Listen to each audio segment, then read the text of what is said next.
बिस्मिल्लाहिर्रहमानिर्रहीम। क्योंकि वो प्रोग्राम आपका इंडोर होता है, समझ में आएगा। तो आर्टिकल 19 के कुछ फायदे हैं, उसमें से इंडोर प्रोग्राम चलता कुछ भी करने से। उसी आर्टिकल 19 का फायदा है कि हम अपने मर्जी से स्कूल चला सकते हैं, अपने मर्जी के बिजनेस कर सकते हैं, अपनी मर्जी की मीटिंग सेलेक्ट कर सकते हैं, एरिया सेलेक्ट कर सकते हैं। उसके लिए जाके परमिशन लेने की जरूरत नहीं, हक है वो आर्टिकल 19।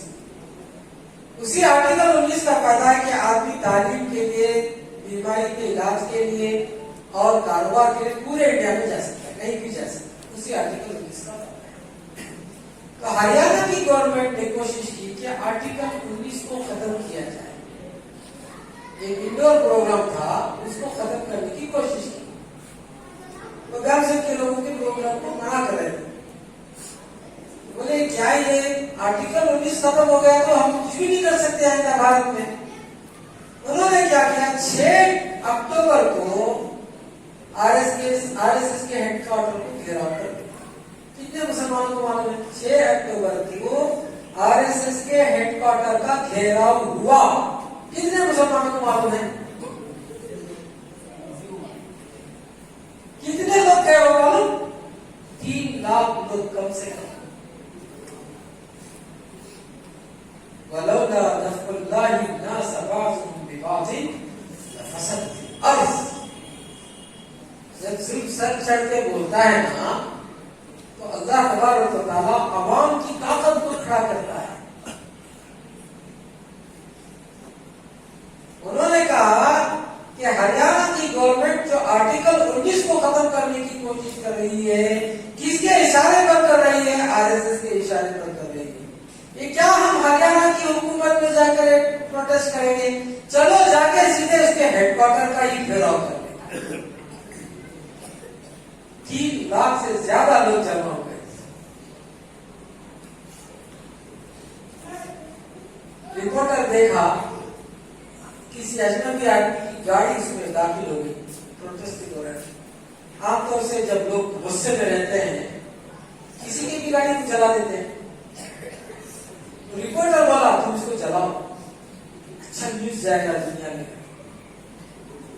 जो बोल रहा था रिपोर्टर, उसकी वीडियो बनाए बोलो। रिपोर्टर जब बोला गाड़ी जलाओ, एक कार पुलिस की जला दो, तब उनको सबक में आएगा। तो उसने वीडियो बनाए, उसका वीडियो बनाकर एफआईआर करे। बोलो 3 लाख लोग कितने वेल ट्रेंड थे,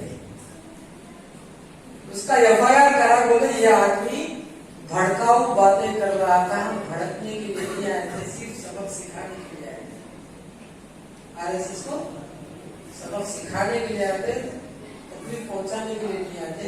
इसको अरेस्ट करो और उसका जो टीवी चैनल इसको बैन करो करके उन्होंने जो है एफआईआर कराया।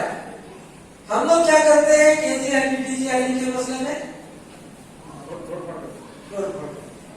किसके इशारे पे करते हैं उतना भी होश में रहता हूं। उनके ही लोग आके बोलते पड़ोसी आज क्या हो, हमारा जज्बा उनके इशारे पे काम करता है। जाके पूरे 3000 बच्चों को केजीएल डीजीएल के केस में अरेस्ट किया। कितने बच्चों को? पूरे एलईडी जमात में 3000 बच्चे हैं क्या गांव में? एक जमात को बैन कर डाले सब, थोड़ा थोड़ा थोड़ा करके निकालना पड़ा।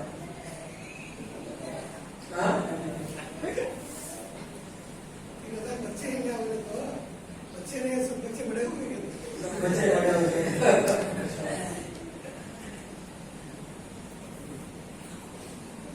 तो सिवाय फ्रीडम ऑफ स्पीच के सारे कानून में हाथ रख दिया गया।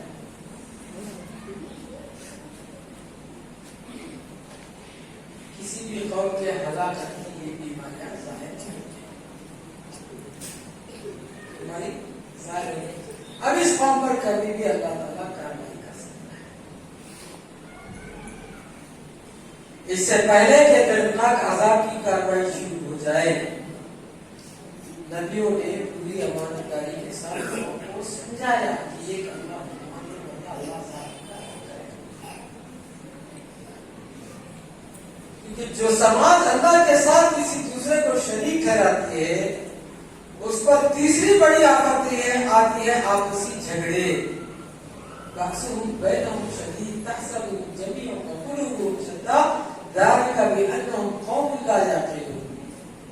इनके दरमियान जबरदस्त झगड़े हैं। अभी थोड़ा फास्ट बात करने लगा हूँ क्योंकि टाइम घंटी बच जाएगी तो मुश्किल है, आपका भी टाइम। अल्लाह की तबारक व तआला ने कहा कि जो समाज अल्लाह के साथ किसी दूसरे को शरीक ठहराते उस पर हम अजाब भेजते हैं। अजाब की शक्ल में क्या है? और यल्ली से हम इनको मुख्तलिफ टोलियों की शक्ल में बांट कर एक दूसरे का मजा चलाते हैं। आपस में जबरदस्त झगड़े होंगे, आप मजाक को मिले हुए महसूस कर रहे हैं, हालांकि इनके दिल बिल्कुल बिखरे हुए हैं जिस तरीके से चावल के दाने बिखर जाते हैं। ज़ालिका बिअन्नहुम कौमुन ला यअक़िलून, इसलिए कि इस कौम को अक्ल नहीं। माँ बाप का खुदा अलग, बेटे का खुदा अलग, सास ससुर का खुदा अलग, दादा दादी का खुदा अलग, नाना नानी का खुदा अलग, घर का खुदा अलग, गली का खुदा अलग, मोहल्ले का खुदा अलग, गांव का खुदा अलग, बारिश के मौसम का खुदा अलग, धूप के मौसम का खुदा अलग, अच्छे का खुदा अलग, बुरे का खुदा अलग, हर तस्वूर का अलग अलग खुदा है। ये सारे खुदा बनाकर चलेंगे, आपस में झगड़े होंगे नहीं होंगे? नबी ने पनाह मांगी, अल्लाह मेरी उम्मत में झगड़े ना, अल्लाह ने कबूल नहीं किया। नबी की उम्मत में गैर मुस्लिम भी है, अल्लाह ने इनके झगड़े खत्म होंगे इसकी गारंटी नहीं दी, आपस में झगड़े होंगे। ये जात पात का झगड़ा, ये छूत अछूत, ये दलित ब्राह्मण के झगड़े, भेदभाव, ऊंच नीच, क्या है? इस समाज पर आया हुआ अल्लाह का अज़ाब, और इस अज़ाब को ये लोग मजहब का नाम दे रहे हैं। बदकिस्मत को अज़ाब को क्या नाम दे रहे हैं? मजहब का नाम दे रहे हैं। तो मुसलमान खाई क्या कर रहा है? मालूम, इस अज़ाब का सियासी फायदा ढूंढ रहा है।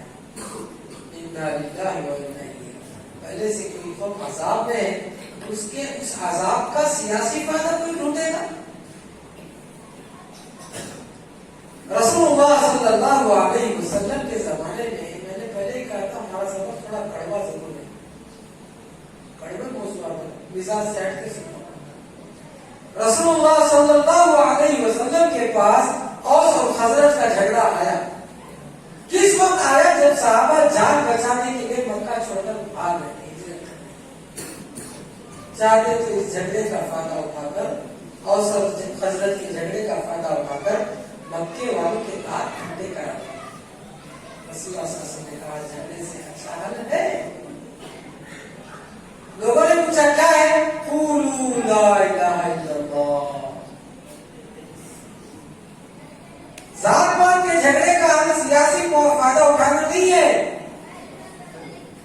जात पात के झगड़े का हल उसको मजहब का नाम देना नहीं है। जात पात के झगड़े का हल इस्लाम है।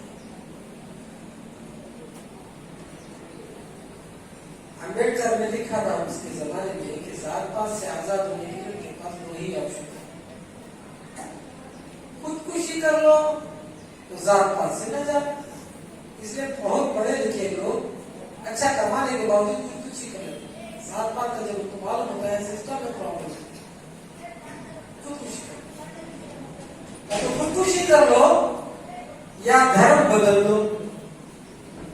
तो ये लोग कहां चले जाते हैं? अम्बेडकर कहां गया? बुद्ध मजहब में चला गया, तो ये लोग बुद्ध मजहब में भाग गए। जबकि बुद्ध मजहब की जो असली हैसियत है उसको तो कभी का ब्राह्मणों ने खत्म कर दिया। बड़े बड़े जो उनके भिक्षु हैं उनका खत्म आम हुआ, उनकी किताबों को जला दिया गया, उस मजहब पर ब्राह्मणों ने कब्जा कर लिया, कब्जा कर लिया। और लोग ये ब्राह्मणिकल सिस्टम से बेजार होकर, जात पात से बेजार होकर कहां जाके बैठते हैं? बुद्ध मजहब में जाते हैं, जिसके ऊपर किसका कब्जा हो गया ऑलरेडी। कुछ लोग लिंगायत होके चले जाते हैं, लिंगायत में भी एक तबका है जिसमें ब्राह्मणों के कब्जे में चला गया। कुछ लोग जैन मजहब में जाते हैं तो उसमें भी एक तबका है जिसमें ब्राह्मणों ने कब्जा कर लिया। जैसे अमित शाह है वो जैन समाज का है, वो कौन से जैन समाज का है जो ब्राह्मणिकल सिस्टम के कंट्रोल में चला गया।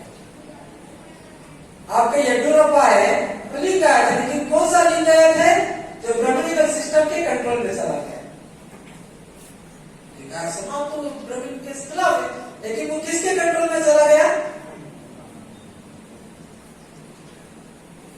सिस्टम में काम करने का। कुछ लोग ईसाई हो जाते हैं। मैंने आगरा के इलाके में देखा BC church, ST church, SC church है, कैस्टिज्म चर्चों में मेंटेन किया गया। जात पात से निजात के लिए कौन सा रास्ता अच्छा है? आप बताइए क्या रास्ता अच्छा है? कैसे बता रहे हैं इस्लाम अच्छा है? हमारे पास जात पात नहीं है क्या? हाँ, शादियां करते हैं एक दूसरे से? नहीं करते हैं। यहां भी जात पात है, छोड़ना पड़ेगा, इसको छोड़ना पड़ेगा। एक दूसरे कबीले से शादियां करें, या नहीं होती शादी? शेख पठान से, पठान सैयद से शादी करता है, वहां वो नहीं है। जात पात का मतलब वो है एक कबीले का भी दूसरे कबीले से शादी नहीं कर सकता। ना करते नहीं करते हैं, करते हैं। तो अब जिस समाज में है उस समाज का ये सुराख है, जिस कश्ती में है उस कश्ती का ये सुराख है। इनके मसाइल हमारे मसाइल एक हैं। अगर हम इसको नजरअंदाज करेंगे तो होगा क्या? जब कश्ती में पानी दाखिल होगा तो दूसरे सब डूबने लगे। जेएनयू का मसला मालूम है? जेएनयू, जवाहरलाल नेहरू यूनिवर्सिटी, उसका मसला मालूम है? केरला के बच्चे बहुत मशहूर हुए थे डंडे खाते हुए। क्या इशू था मालूम है? जेएनयू के जवाहरलाल नेहरू यूनिवर्सिटी में कोटा के बेस पर एससी एसटी के बच्चों के लिए लॉ का पेपर आ रहा था। कोटा बेस पर एससी एसटी के बच्चों के लिए लॉ का पेपर आ रहा था। एक अम्बेडकर भी ये कौम बर्दाश्त नहीं की। बच्चे लॉयर बन जाएंगे तो क्या होगा? इसलिए उस दिन जिस दिन लॉ का पेपर आ रहा था कॉलेज में दंगे कराते थे। तो बच्चे होशियार थे, सुप्रीम कोर्ट चले गए। सुप्रीम कोर्ट ने कहा कि अगले आने वाले 1 तारीख को, मुझे महीना याद नहीं है, 1 तारीख को सिर्फ जवाहरलाल नेहरू यूनिवर्सिटी के लिए स्पेशल पेपर आएगा लॉ का। सुबह को लॉ का पेपर आने वाला था, रात को हॉस्टल में दंगे कराते थे। ये समाज के हुक्मरान लोग, ऊंचे तबके के लोग समाज को जाहिर रखना चाहते हैं। वो 50,000 मुस्लिम बच्चे क्या 1 लाख मुस्लिम बच्चों को भी तालीम से मालूम करने में फख्र महसूस करते हैं। चल कोई बहस कर रहे थे, मेरे से बात सुना रहे कि 50,000 बच्चियां जो है स्कूल से महरूम हो गई। आप बता रहे 1 लाख भी पूरे मुस्लिम समाज के लोग नहीं पढ़ेंगे तो भी खुशी होगी।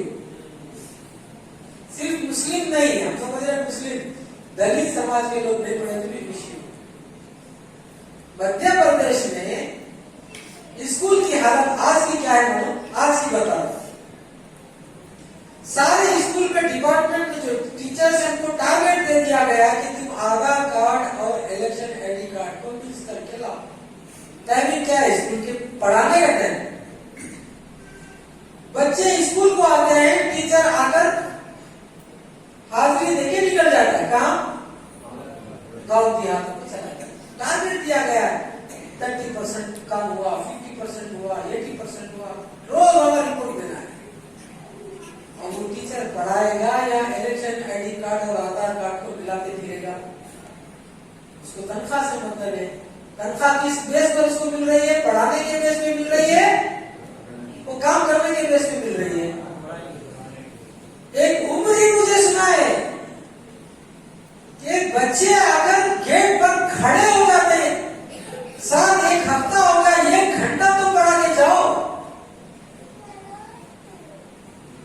मतलब ड्यूटी मुझे ये लगा दिया गया है कि मुझे ये काम इस वक्त ये करना, बच्चे पढ़े ना पढ़े गवर्नमेंट कोई लेना देना नहीं है, मुझे ये काम करके।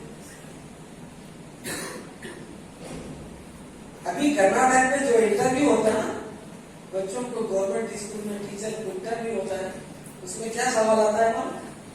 पकाने आता है क्या आता सवाल? पकाने आता है।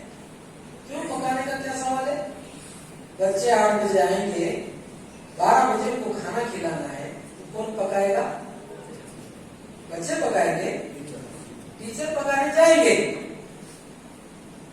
3 घंटे में पढ़ाएंगे कि पकाएंगे? हाँ, पकाएंगे कि पढ़ाएंगे? भाई 2-4 लोग तो नहीं है, बच्चे कितने रहते हैं स्कूल में? पूरे टीचरों को मिलकर पकाना पड़ता है, मेंटेन करते हैं, क्लास मेंटेन करते हैं। फिर पकाने के बाद खिलाना पड़ता है, खिलाने की जिम्मेदारी भी होती है। खिलाने के बाद बचा हुआ इनको भी खिलाना पड़ता है। फिर इनके लिए स्पेशल कोटा अलग से खाने के लिए, टीचर्स के लिए थोड़ा एक्स्ट्रा पैसे आता है, उनका स्पेशल पकता है। डेली जाकर पढ़ाते कम है, पकाते ज्यादा है।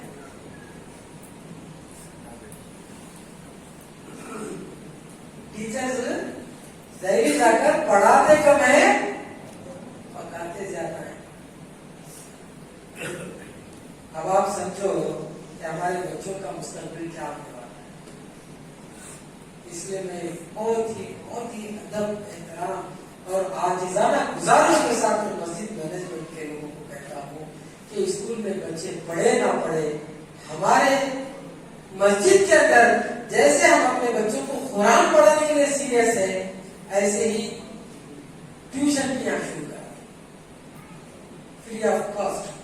और उस ट्यूशन में सिर्फ मुसलमान बच्चा नहीं पढ़ेगा, SC/ST का बच्चा भी आगे पढ़ेगा मस्जिद के अंदर इंशाअल्लाह। हमारे +1 +2 पढ़े हुए बच्चे सर्विस देंगे नहीं देंगे? मस्जिद में पढ़ाएंगे। कौन कौन +1 +2 पढ़े हाथ पर? मस्जिद में फ्री सर्विस देंगे इंशाअल्लाह। अपने कौम के बच्चों को पढ़ाने के लिए लीजिए, आपका काम बना के लीजिए। 10-12 तो वैसे ही हाथ मिला दिए, फ्री आपका 2 घंटा आकर पढ़ा के जा सकता है। मस्जिद में शुरू हो जाएगा काम पढ़ा देंगे। वो स्कूल में जाके खाकर आने दो, टीचर पकाने दो, इलेक्शन ID कार्ड बनाने दो। हमारे बच्चों की एजुकेशन की सिस्टम हम यहाँ क्या कर लेंगे? प्रमोट कर लेंगे। ये मुस्लिम कौम किसी दूसरे कौम का मोहताज नहीं रहता है। इंशाअल्लाह हम अपने बल पर खड़े जाएंगे। हम जिस समाज में हैं वहां कैस्टिज्म की लड़ाई है, कैस्टिज्म की प्रॉब्लम में है कि सिर्फ एक ही तबके को पढ़ना है, बाकी किसी को नहीं पढ़ना है। ये उनका साइंस है। सिवाय ब्राह्मण के किसी को हाथ छूना नहीं किताबों से। अभी पूरा समाज पढ़ने लगा, तो गुस्सा है, उस पर काम किया जा रहा है, उसका नुकसान हमारे बच्चे भी उठाए। उस नुकसान से बचाने के लिए हमको भी प्लान करना।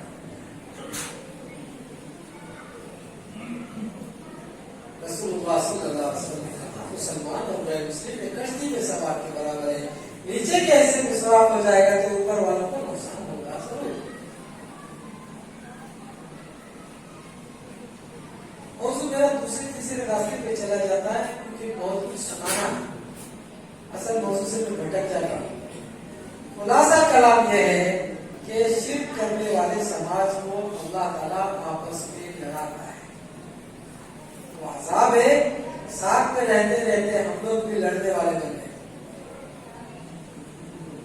हम अपने समाज को भी इस मुसीबत से निकालना है, तो हमें उस सुराख को बंद करना है जहां से पूरा फसाद फैलेगा। चौथा अज़ाब जो शिर्क करने वाले समाज पर आता है वो है माली बुहरान, इकोनॉमिकल क्राइसिस। हमारे मुल्क की GDP क्या है? कोरोना से पहले -5 हुआ, -5 हुआ कोरोना से पहले। बहुत चिल्लाए, अरे -1 से -4 5 चला गया, -4 5 चला गया। कौन चिल्लाए? जो सोने की क्रिया को -1 पे लाए। हमारा देश क्या था? सोने की चिड़िया। उसको -1 पर लाए, -1 वाले चिल्लाए, -5 में चला गया है जीडीपी लेवल। कोरोना आया तो 39% माइनस चला गया पूरी दुनिया के साथ। 39% माइनस का मतलब समझ में आता क्या है?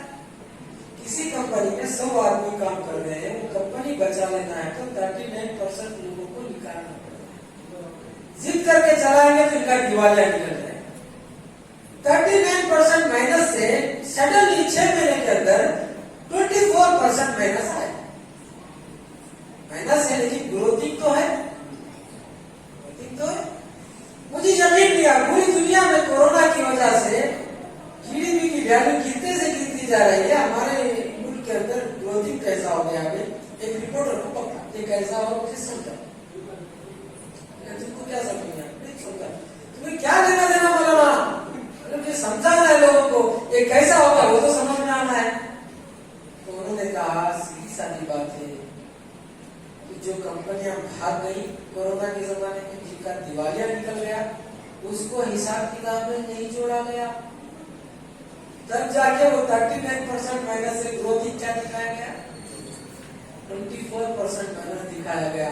अब वो 19% तक लाने के चक्कर में थे और खरीद में ऐलान कर देंगे 15% जीडीपी है माइनस। तो किसका हिसाब बाकी रहेगा? यहाँ सिर्फ अदानी अंबानी जैसे लोगों का हिसाब रहेगा। तुम्हारे कंपनी को कोई हिसाब नहीं रहेगा। दुनिया को दिखाना होगा ना कि हम जीडीपी डेवलप करके दिखाया। कोरोना के पीरियड में कोरोना टाइम का सोल्यूशन निकाल के दिखाया। हिसाब किताब में एडजस्ट करके किसी कौम को आजाद से बचाया जा सकता है। कौमें नूह की बीमारियों में से बीमारी थी कि इनके अंदर एक माली बोरा का मसला पैदा हो गया। अगर यही हालत जो आज है जीडीपी की, मुल्क का यही जीडीपी खड़ा रहेगा तो क्या होगा मालूम? मैं पहले बोलता था क्या होगा मालूम, अभी हो रहा है। क्या हो रहा है? सूद का हिसाब किताब बढ़ता है। घर किराए में लोग नहीं लेंगे, लीज पर ही लेंगे। किराया देने नहीं होता, हराम हलाल की तमीज खत्म हो जाएगी। चरस और गांजे का कारोबार गलियों में चलता था, हिफाजत फरमाए अल्लाह ताला। हमारे घर में हमारी बच्चियां बेचते नहीं। जिस दिन चरस और गांजा हमारी बच्चियों के हाथ में लग गया, उस दिन से समझो कि हमारे हर घर में जिना का कारोबार शुरू हो गया। लड़का कहीं से भी कमा के लाके चरस और गांजा की ख्वाहिश पूरी कर सकता है, लड़की कहां से करेगी? उसको जब लग जाएगी किसी के भी बिस्तर में सो जाए। कैसे हादिसे की तरफ हम लोग बढ़ रहे हैं, हम लोगों को उसका एहसास होना चाहिए। सट्टा बाजार इलेक्शन में लगने लगा है। पहले घोड़े में लगता था, क्रिकेट में लगता था, फीफा में लगा।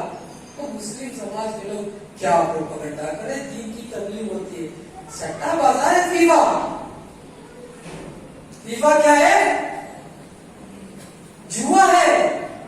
उसमें जाके तबलीग करेंगे हमारे लोग। अथम मारी गई मुसलमान से।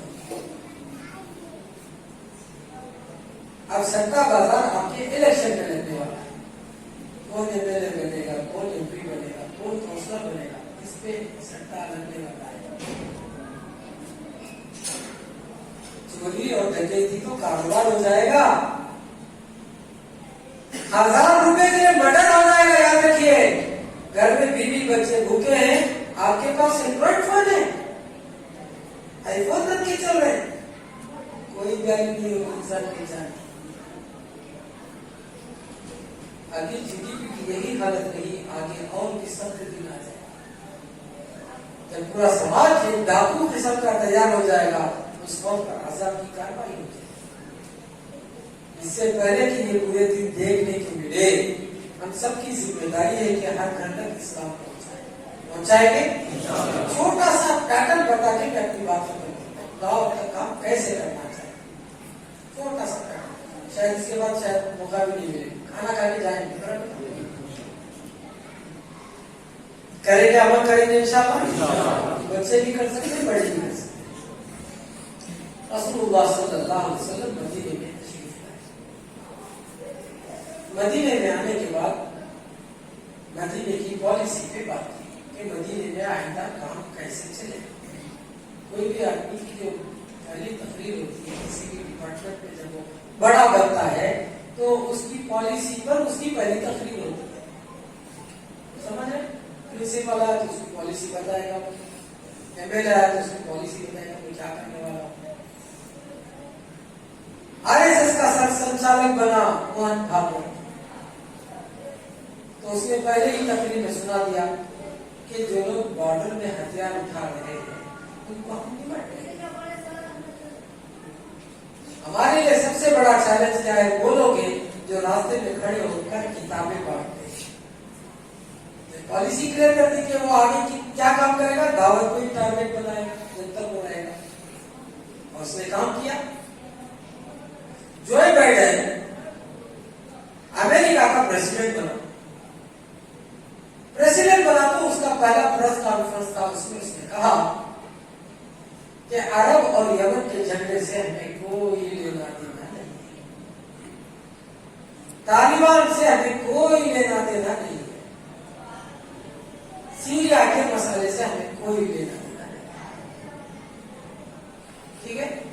उसने कहा हमारे लिए एक ही बड़ा चैलेंज है, वो है कोरोटानिक रेगुलेशन। उसने कहा कोरोटानिक रेगुलेशन, और ये पूरे 8 दिन के कॉन्फ्रेंस में जहां भी गया यही बोलता रहा, हमारे लिए एक ही दुनिया का सबसे बड़ा चैलेंज है, वो है कोरोटानिक रेगुलेशन। कोरोटानिक रेगुलेशन क्या है? जाके गूगल में सर्च करें तो कुछ भी जवाब नहीं है, इंग्लिश वर्ड टू वर्ड कुछ जाके चेक करें तो वहां भी जवाब नहीं है, अमेरिकन फ्लुएंसी में जाके डिस्कशन जाके ग्रुप में जाके चेक करें वहां भी नहीं है। लेकिन बोला जरूर। हमारे लिए सबसे बड़ा चैलेंज क्या है? ये कहां से बोला, क्या मामला है, समझने के लिए मैंने बहुत रिसर्च किया, कई लोगों को, कई दोस्तों को लगाया, कहीं भी नहीं मिला। आखिर में क़यामत की निशानियां बता दी। चलो यहाँ पे देखते हैं जो भी क़यामत तक होने वाले वाक़ियात कुरान और हदीस में तो होना है। कोरोना आया तो मैं कुरान और हदीस देखा, सोशल मीडिया नहीं देखा। हदीस में है कोरोना आपकी इत्तला के लिए, तो सिंतन हदीस है। क़यामत के करीब 6 बड़े वाक़ियात होंगे, उसमें से एक है मुवातान याकुज़ुफीकुम का कुआसुल गनम की तरह तुम पर बहुत बड़े पैमाने पर मौत तारी होती है। इंटरनेशनल हदीस है, 6 बातें भी इंटरनेशनल है। मौत की मैं मर जाऊंगा। नबी का मरना सिर्फ अरब वालों के लिए नुकसान नहीं था, पूरी दुनिया पर उसका असर होगा। मलहमतुल कुबरा पूरी दुनिया पर असर होगा। फतह बैतुल मक़दीस पूरी दुनिया पर उसका असर होगा। वैसे 6 बातों में रसूलुल्लाह सल्लल्लाहु अलैहि वसल्लम ने फरमाया कुआसुल गनम की तरह तुम बड़े पैमाने पर मर जाओगे, पूरी दुनिया में लोग उस बीमारी में मुब्तला होंगे। कुआसुल गनम क्या है? कुआसुल गनम बकरियों को आने वाला एक ऐसा मर्ज है जिससे बकरियां छींकती हैं और उस छींक से दूसरी बकरी मर जाती है। जिसमें हम सोशल मीडिया बहुत बातें सेहूनी लोग साजिश करके दुनिया में फैला दिए हैं, उन्हों पर वायरल बना के फैला दिए, आज भी बकवास करते रहते हैं, हदीस उठा करके। क़यामत की निशानी थी ये कोविड-19, क़यामत की निशानी। तो जब क़यामत की निशानी हम देखें, कोरोटानिक रेगुलेशन है क्या? हदीस में है। जब इमाम महदी आएंगे तो इमाम महदी के सपोर्ट के लिए 20,000 की फौज निकलेगी। कहां से निकलेगी? खुरासान से निकलेगी। वो खुरासान फारसी लफ्ज़ है, उस खुरासान को उसने कहा कोरोटानिक रेगुलेशन, खुरासानी इंकलाब का उसने तस्वीर किया। कहां है वो? हदीस में। हम लोग नहीं जानते लेकिन वो लोग जानते हैं। जो भी इंसान बड़ा बनता है तो उसकी तकलीफ जो आगे की पॉलिसी पर होती है। रसूलुल्लाह सल्लल्लाहु अलैहि वसल्लम मदीने में तशरीफ लाए तो मदीने की पॉलिसी पर बात करें। पहली तकरीर जो पहला खुतबा था, हम उसको खुतबा को समझते हैं, हकीकत में नबी की मदीने की पॉलिसी पर तकरीर थी। हाजिर हो जाए। सुब्रमण्यम स्वामी, आपने नाम सुना है किसी का? बीजेपी का स्पोक पर्सन है। वो पहला आदमी है जिसके ईवीएम में घोटाला होता है केस में। ईवीएम का घोटाला पकड़ा कौन? सुब्रमण्यम स्वामी पहला आदमी है। बाद में कॉम्प्रोमाइज कर गया इसलिए कि बीजेपी के लोग उसको स्पोक पर्सन बना दिए। उस केस को विड्रॉ किया तो बैंसर के लोग उसको ले लिए, दूसरे जगह से चैलेंज करके उसको फॉलो करते। केस सुब्रमण्यम स्वामी पकड़ा और सुब्रमण्यम स्वामी बोलता है, उसके बोलने का थोड़ा अंदाज भी बड़ा प्यारा है, मजलूम अच्छा अंदाज भी बोलते, शरारत भी है तो बात करने का अंदाज है अच्छा। उसने कहा था अभी तो आपको मालूम हो गया ना, ऐसा उसको बात करने का अंदाज, अभी तो आपको मालूम हो गया ना, डीएनए ने क्लियर कर दिया ना कि हम लोग यहूदी हैं। वो बोलता है हम लोग मानने के लिए तैयार है मुसलमान इब्राहिम यहूदी है करके, मुसलमान मानने के लिए तैयार नहीं, अभी भी बोलते हैं वो यहूदी नहीं है करके मुसलमान बोलते हैं। और सुब्रमण्यम स्वामी वो यहूदी है लोग बोलता है, वो ब्राह्मण लोग बोलता है अभी तो आपको मालूम हो गया ना, डीएनए ने क्लियर कर दिया ना कि हम लोग कौन है, यहूदी है। इब्राहिमी समाज कौन है, यूरेशियन यहूदी है जिनके हाथ में हुकूमत है। मदीने में यहूदियों का कब्जा था, यहाँ भी यहूदियों का कब्जा हो चुका है। तो यहाँ हम मदीने की पॉलिसी पे बात करेंगे। हम हैं मदीने के अंदर, हमारी पॉलिसी चलती है मक्के की, इसलिए हम दावत में भी मार खा रहे हैं। मदीने में रसूलुल्लाह सल्लल्लाहु अलैहि वसल्लम किस पैटर्न पे काम किया, उस पैटर्न पे काम शुरू करेंगे इंशाअल्लाह। पहली पॉलिसी अफ्शुस सलाम, हमारी जुबान से नफरतें नहीं, सलामती की ही बातें, जज्बाती बातें, नफरत आमेज बातें हम नहीं करेंगे। अमन और सुकून की बातें करें, सलामती की बातें करें। उलमा ने यहाँ तक बहस किया, सलाम जब बबाई तक बहस करती, सलाम ऐसा होना चाहिए वहां तक होना चाहिए। रसूलुल्लाह सल्लल्लाहु अलैहि वसल्लम ने कहा कि हम सलामती की बात करेंगे, हमारी वजह से किसी को कोई नुकसान नहीं पहुंचेगा इंशाअल्लाह। दूसरी बात अजइमुत्ताआम, मेहमान नवाजी करें। खाना खिलाएंगे अपने लोग क्या करते हैं, 5 रुपए का अंडा होटल में खाना खिला के उन्हें पैसे बचा के पी के जाता, घर पे जाके मार। उस जमाने में इंदिरा होटल था क्या, होटल कल्चर था क्या जब रसूलुल्लाह सल्लल्लाहु अलैहि वसल्लम बोल रहे थे? उस जमाने में मेहमान नवाजी का पैटर्न क्या था? क्या गली में खड़ा के देश के खिलाते थे? घर में ले जाकर खाना खिला। जब तक मुसलमान गैर मुस्लिम को अपने घर के अंदर लेकर नहीं आएगा, उनके दिल हमारे सिलसिले में नहीं खुलेंगे। हम बहुत खिदमत करते हैं, मस्जिद में बुला के खाना खिला देते हैं, शादी में हमें खाना खिला देते हैं, अपने घर के अंदर बुलाते हैं क्या? और रसूलुल्लाह सल्लल्लाहु अलैहि वसल्लम ने क्या पैटर्न सिखाया? घर में बुला के खाना। अब घर में बुला के खाना खिलाओ तो हमारे दोस्त क्या किए, एक गली में 2 समाज के लोग थे, एक चमार था और एक मराठा, दोनों को जाके दावत देके आए। गली करके बड़े अच्छे लगे, दोनों को जाके दावत देके आए। तो चमार समाज के लोग, मियाँ बीवी, 2 बच्चा, एक दादी, आगे दस्तरखान पे बैठे। बैठते ही पीछे से मराठा समाज की मियाँ बीवी दोनों आए, बाहर आके दरवाजे पे खड़े। तो ये 5 के 5 आदमी भी उठकर खड़े हो गए, घर से बाहर जाके खड़े। फिर वो दोनों मराठा अंदर घुसे, दस्तरखान पे पेड़ करके खाना खाए। उठकर वो जाने के बाद दूर से खड़े होकर देख रहे थे। जाने के बाद ये 5 आदमी फिर आकर बैठे। कैस्टिज्म है यहाँ, साइकोलॉजिकल ये लोग बीमार है।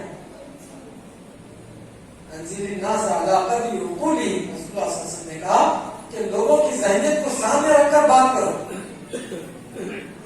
तो आप दावत दे रहे हैं तो इस तरीके से दावत देना चाहिए कि आप एक घर के लोगों को बोले कि तुम मियाँ बीवी बच्चे आज हमारे घर तशरीफ लाइए, आज हमारे घर में अच्छा पका है। बोलेंगे तो आएंगे नहीं आएंगे? आपका दस्तरखान उनके लिए खुलना चाहिए। पर्सनली हर मुसलमान का घर मेहमान खाना हो जाए, इंशाअल्लाह। जब आप मेहमान नवाजी करेंगे तो उसका बच्चा उसको खाने पीने के आदाब तो मालूम नहीं है, तो आदाब सिखाएंगे प्यार मोहब्बत से। बेटा बीच से नहीं खाया जाता है, अल्लाह ताला बरकत नाज़िल करता है, आगे से खाओ बेटा। उसको छोड़ने की आदत रहती है, पानी मुंह में लगा कैसे छोड़ के चला जाएगा, उसका झूठा उठा के पी लेंगे, उसका झूठा उठा के पी लेंगे, वो आगे से कहता है बच्चे।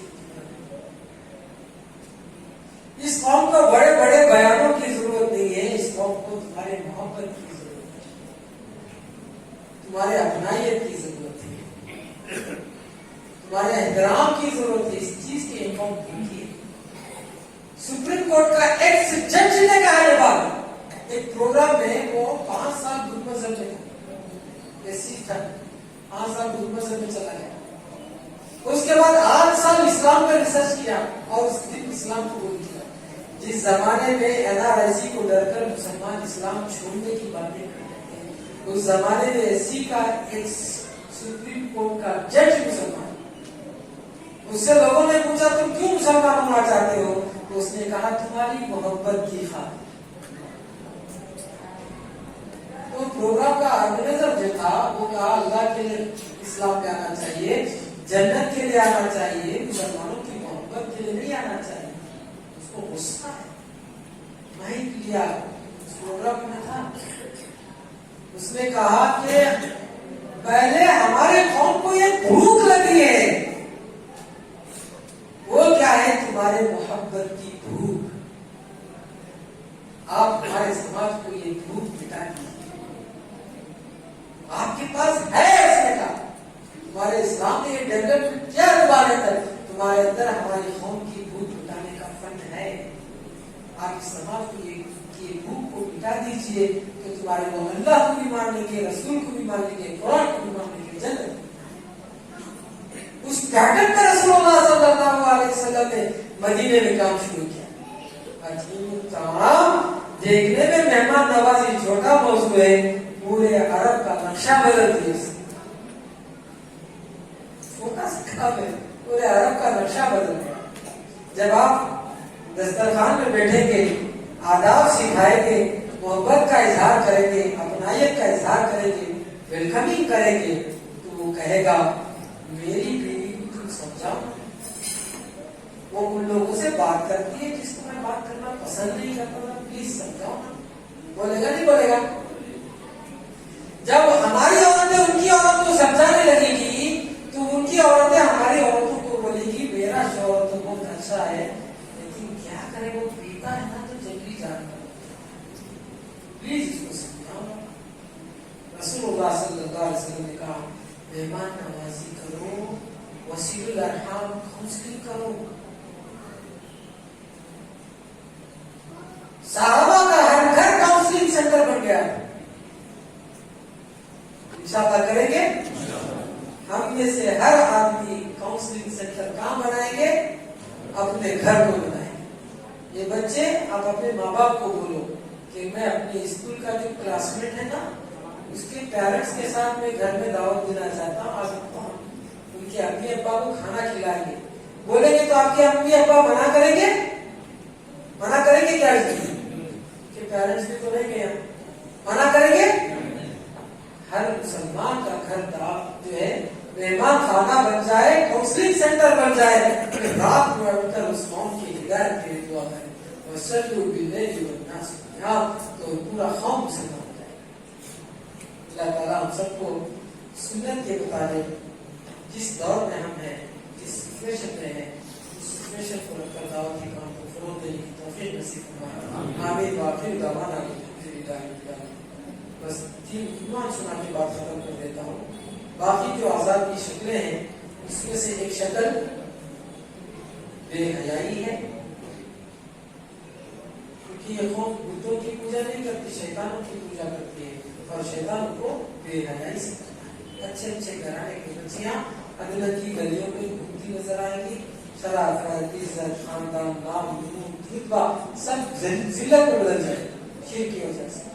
और इस कौम के साथ जो दूसरा बड़ा आखिरी हादसा होने वाला है वो है कि इनके घरों में लड़कियां ही लड़कियां के लड़के और पैदा होने का सिलसिला लग जाए, जैसे कौम के साथ उनके घरों में खुशियां हो जाएंगी, कमाने वाला नहीं दिखा। क़यामत की निशानी पे एक आदमी के माथे हाथ 50-50 करोड़ 10-12 हो जाए किसी घर में, आदमी हलाल हराम की तमीज छोड़ देता, अल्लाह ताला हिफाजत। 50-50 लोग हो जाए तो उनके घरों में पीछे नहीं तो क्या। इससे पहले कि सब बुरे दिन हमें देखने पड़े, इस कौम को बचाना है ना, बचाएंगे। अल्लाह ताला हमको एक नियत के साथ दावत में लगे रहने की तौफीक नसीब फरमाए। आमीन। बाखिर दावाना अल्हम्दुलिल्लाहि रब्बिल आलमीन। अस्सलामु अलैकुम व